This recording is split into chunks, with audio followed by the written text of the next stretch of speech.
I believe there is a clause out there somewhere that states that if you do stand-up comedy, you must have a joke or two about the airline industry. Now, I think it's funny when the airline captain gets on the intercom system. For some reason, he always sounds like he's taken off guard. Oh, yeah, this is your captain speaking. Now, doesn't he make that same announcement every single time he flies somewhere? I mean, he should know it's coming. I mean, he's the one that actually pushed the button to talk, right? It's not like someone ran in there and shoved a microphone in his face. This is Channel 6 News. Tell the people something. Oh, yeah, this is your captain speaking. We're going to be flying over an ocean today. Now, just one time, I want to sneak in there and make the announcement for him. Yeah, this is your captain speaking. I'm going to ask the flight attendants to skip the safety announcement today because, well, I'm still a little hungover from last night.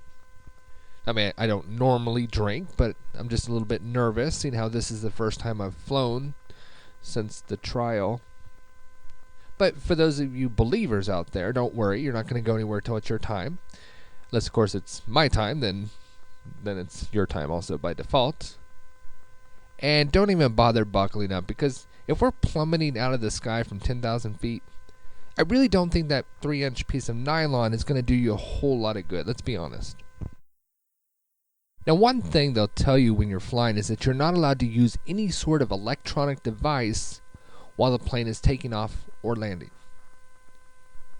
Doesn't that seem a little extreme? I mean, I can understand Wi-Fi devices and cell phones, things that might interfere with frequencies, but all electronic devices? Yes, the plane was taking off fine until some guy in coach decided to use his personal calculator to work on his budget. All of a sudden, the plane plummeted out of the sky when he accidentally tried to divide by 0. Now, when I fly, I like to sit next to the window. I always find it funny when you look out at the wing of the plane and you see a sign out there that says, "Please do not walk here." Is that really a common problem? Are there actually people that get so restless that they decide they want to go for a brief stroll?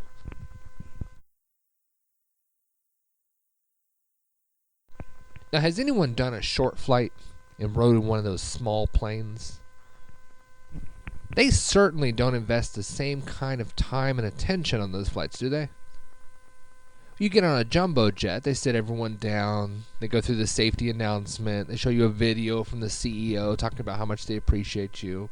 They walk down the aisles to make sure everyone's safe and the carry-ons are correctly stowed underneath the seat. Now, you don't get any of that on those little small flights, do you? They don't check for your baggage. The flight attendant just kind of yells, "We're all in this together. As for me, I'll be sitting up here in this little half seat by the emergency exit. I'll be praying for safety. I suggest you do the same." So she's sitting up there looking terrified the whole flight. And you can forget about a snack on those short flights. The flight attendant will pass around a bottle of water, maybe a packet of Tic Tacs out of her purse. Now, I hate when I'm on a flight and the flight attendant is doing their safety announcement right next to me. I mean, right next to me.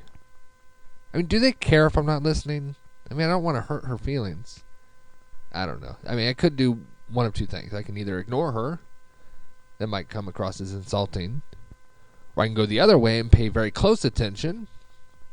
But if I pay too close attention, that might come across as a little creepy. Oh, that's real nice. Could you clip that in there again? Or I guess there is a third option. I could do what I did and pull out my notebook and start writing jokes about her.